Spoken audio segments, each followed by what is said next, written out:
আমরা একটা লাইন ব্যবহার করেছি যাতে আরেকটি লাইনে যেন গাড়ি চলাচল করতে পারে।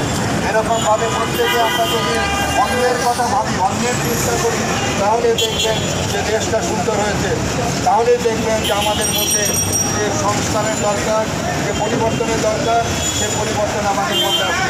আমাদের নিজেদের মধ্যে পরিবর্তন না আসা পর্যন্ত আমাদের দেশ, আমাদের জাতি, আমাদের আগামী প্রজন্ম কখনো সুন্দরভাবে নিজেদেরকে বসবাস করতে পারবো না। আমাদের সকলের চেষ্টায় আমরা যে সুযোগ পেয়েছি, সেই সুযোগ থেকে কাজে লাগিয়ে আগামী প্রজন্মের জন্য একটি দুর্ঘটনামুক্ত বাংলাদেশ, একটি নিরাপদ বাংলাদেশ, একটি সকলকে নিয়ে